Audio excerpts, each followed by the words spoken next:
something, the whole thing as a group, right, as a process, it's based on a certain kind of listening, which is different than the kind of listening that people do ordinarily. Okay? The medical students came up with a name for this. They call it generous listening. I love it. I love this name, generous listening. So how this works is this. Usually, when people are listening, they're busy inside. Now, sometimes they're quite consciously busy inside, and sometimes the busyness is right on the level between the conscious and the unconscious mind, right? And they're doing things like this.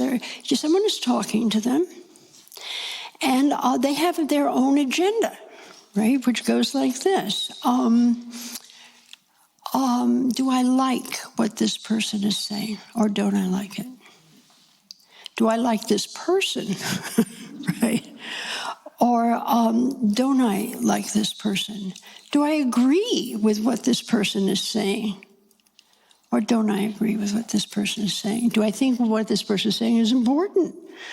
Or do I not think what this person is saying is important? Right? And then we do what the students are so funny, these millennials, call competitive listening. Right? Right? Which goes like this. Is this person smarter than I am or not as smart as I am? Do they come from a better social class than I do or not as good a social class as I do? Are they more educated than I am or less educated? So you're positioning yourself with respect to the person who is talking, right? And then, of course, with a professional situation, we have another whole layer, which is what's wrong with this person, and do I know how to fix it? And if I don't know how to fix it, do I know where to look to find how to fix it? And if I don't know that, is there someone I can call in as a consultant, right? So all of this agenda is going on as someone is trying to tell you something that's important to them. And almost everything that is said in a discovery model is important to the person speaking, right? So we do generous listening. We drop all that. We completely drop all that. We're not even listening to understand why the person feels the way they do or why they think the way they do.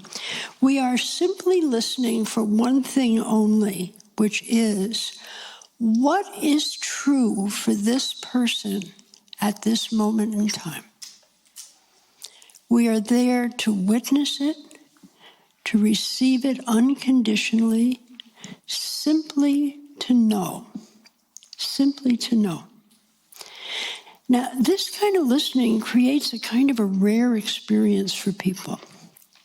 It creates a space of safety, so radical that when you're in it with another person, you realize you've been looking for it for a long time, and you have not felt safe most of the time.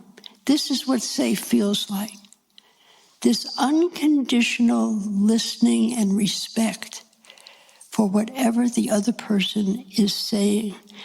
And then something interesting happens, because in a space of safety, people can discover what's true for them for the first time. It comes from deep inside them where they've held it protected.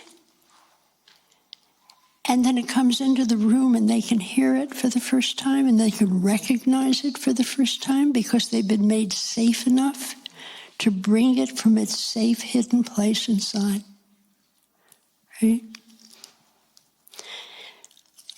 And this does something, of course, very powerful with respect to fear. The constriction of fear. The worry, is someone going to approve or disapprove, both of which are judgment, on what we say, is completely gone. And it allows people to become larger and stronger. This kind of listening heals people. In fact, it's probably the basic healing relationship, is the unconditional acceptance of where someone is and what matters to them.